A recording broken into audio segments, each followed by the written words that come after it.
Hello, I'm Anthony. Welcome back to the Korg MS-20-V tutorial series. Got another preset deep dive for you today. I'm going to have a look at this level 20 preset. Just before we set off, I'll point you at the Patreon and YouTube channel member links below. If you've enjoyed this series, please check out those links. That's a fabulous way to help support my channel. Okay, this is the sound.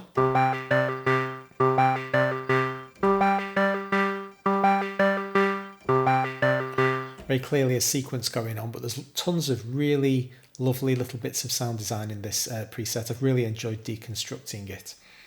First thing to note is that we've got some sort of pitched interval going on here. We've got two oscillators generating different pitches.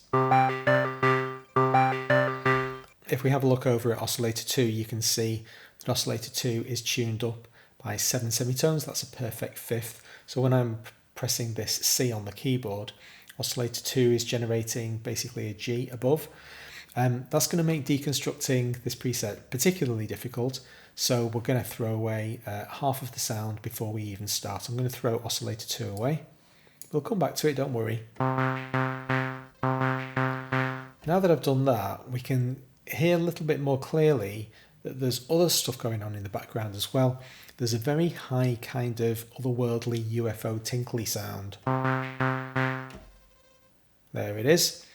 In order to track that down, we're going to have a look at the effects units. Now, it's almost always the case with effects units that they're really interesting and they do very cool things, but they're not fundamentally a baked-in part of the sound, at least usually. So even though this pitch-shifted delay, which is what's giving us those very high tinkly sounds, is very lovely, I'm actually going to turn it off. And all that stuff's disappeared.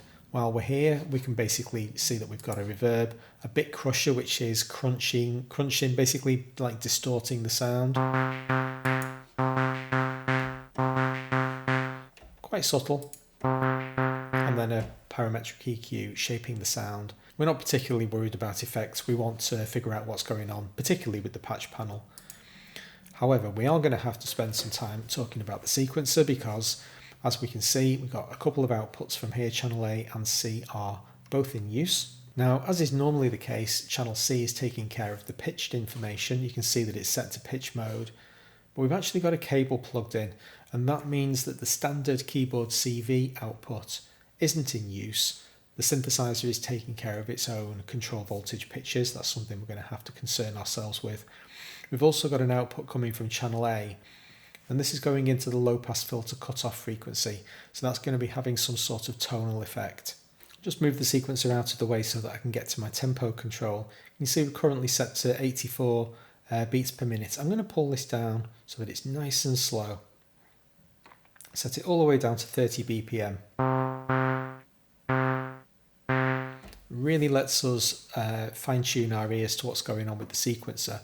And you can see that we've got 4 triggers and they're syncopated. So we're using triggers 1, 2, 4 and 6 on an 8-beat pattern, and that's giving us that syncopated effect.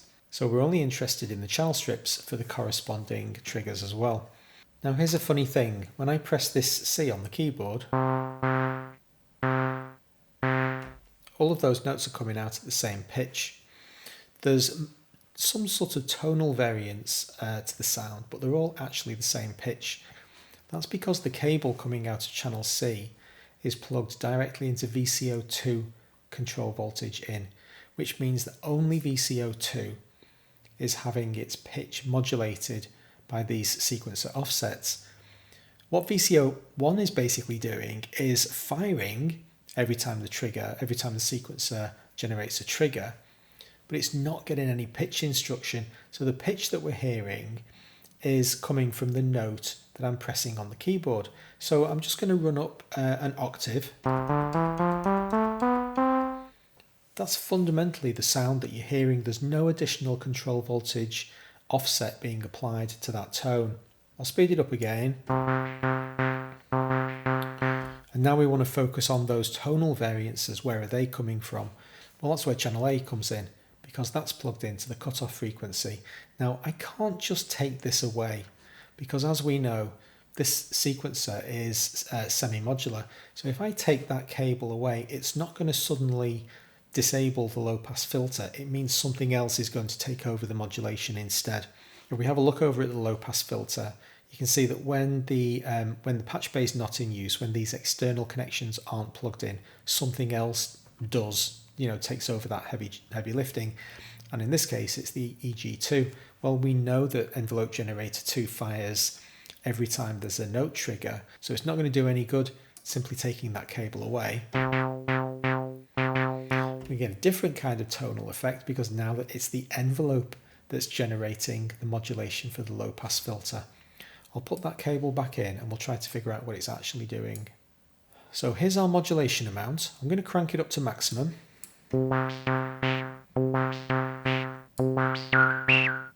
Increasing the resonance a little bit to make it even more accentuated. Our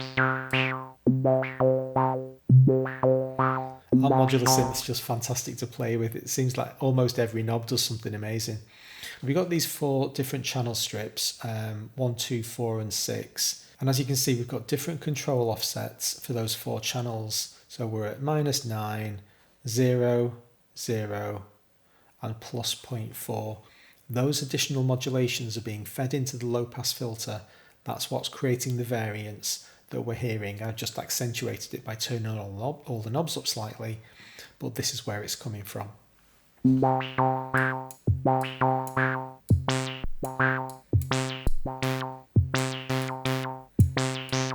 And you can hear if I decrease the control voltage such that it's basically fully attenuating the low pass filter, you pretty much don't hear those notes.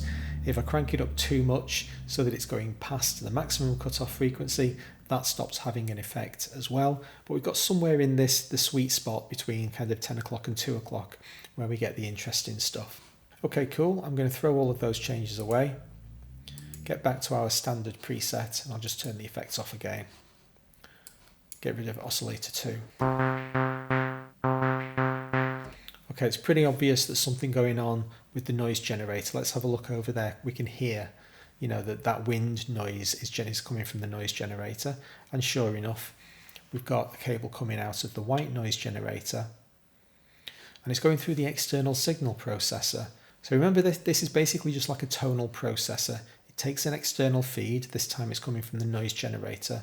And it's going to go through some filters, a low cut and a high cut frequency filter here. And then the output is going into the external in jack. That sound's being mixed with the oscillators. Obviously, we're only hearing oscillator 1 at the moment. So the truth of the fact is that we're actually listening to oscillator 1 plus the white noise generator. Let's figure out what it's doing. The first thing that I'm going to do is detach the external signal processor, just right click, and I'll send the white noise generator directly into the external in. So that's the white noise in its full unadulterated glory. When it then goes through these various filters and out of the converter, we get access to the high cut and low cut frequency. Let's have a bit of a play with them.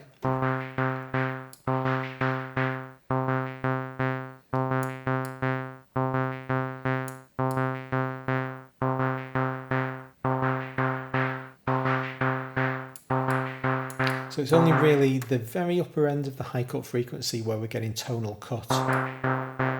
There it is. And that's allowing us to shape the quality of the noise that's being fed into this mixer that's then going on into the signal chain. Great stuff. Okay, figured out what the noise generator is doing. Excellent. The final cable in the patch panel is coming from the modulation wheel. So the modulation wheel is feeding into frequency modulation, and we've got pitch modulation over here. Here's the knob that's controlled by that socket. You can see the yellow light lighting behind the cable. I'll turn the modulation wheel up and back down again. Pretty straightforward. Okay, I'm going to turn oscillator 1 off. I'll actually throw the preset away. Turn all of my effects off. I'll turn oscillator 1 off now, and now let's have a listen to oscillator 2, see what it's doing. Again, I'm pressing a C on the keyboard every time I do anything here. Have a look in the tuner. There's our 7th semitone offset. So even though I'm pressing a C on the keyboard, we're hearing a G. I'll just run up an octave on the keyboard. Every single note, I just played C up to C. C, D, E, F, G, A, B, C. This is the potentially confusing thing about sequencer control voltages. When we overrode this connection and we plugged directly into VCO2 control voltage in, we were overriding the keyboard control voltage, and we were basically saying the sequencer is now in exclusive and sole control of the pitch. In other words, this first control over here in channel number 1, or strip number 1, that's got a 0 semitone offset, and so we're hearing the note. That we're playing. If I pull that down to a -1, now it's an F sharp because it's being because the pitch is being modulated in the Oscillator 2's main controller. But basically, we've just decreased it by 1 semitone. Just pressing lots of keys on the keyboard here to trigger the sequencer each time. I don't want it to get onto step number 2 at the moment.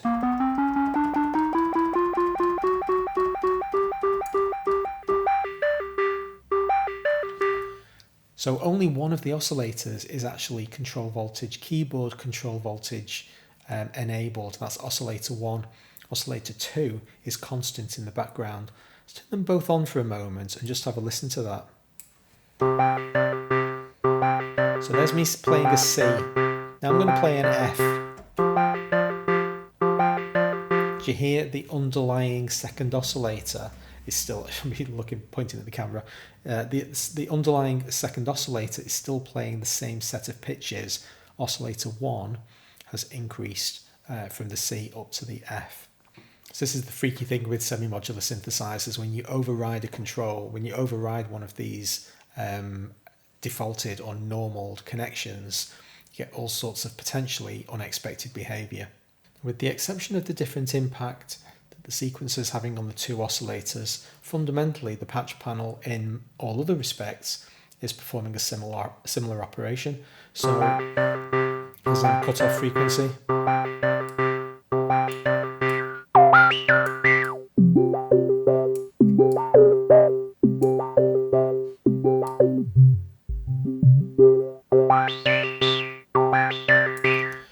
While we're having a look at the low-pass filter, it's worth a mention the second control in the cutoff modulation is also in use. Now this is actually being controlled by the modulation generator.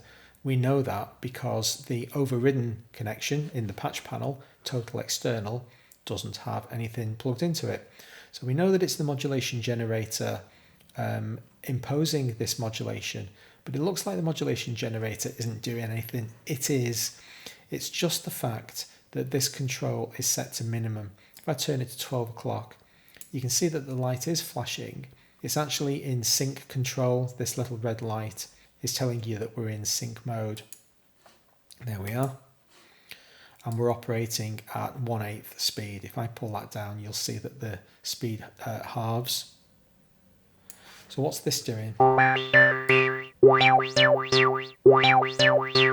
So that's basically the modulation generator applying modulation to the low pass filter at the 1/8 rate. So that's basically being controlled by our host tempo. If I slow that down to 40 BPM, then you can see we've got a dramatic slowdown. And that'll just about do us for this preset deep dive and this series. In fact, hope you've enjoyed it. If you did, please hit the like button and I'll see you for the next one. Thanks very much for watching.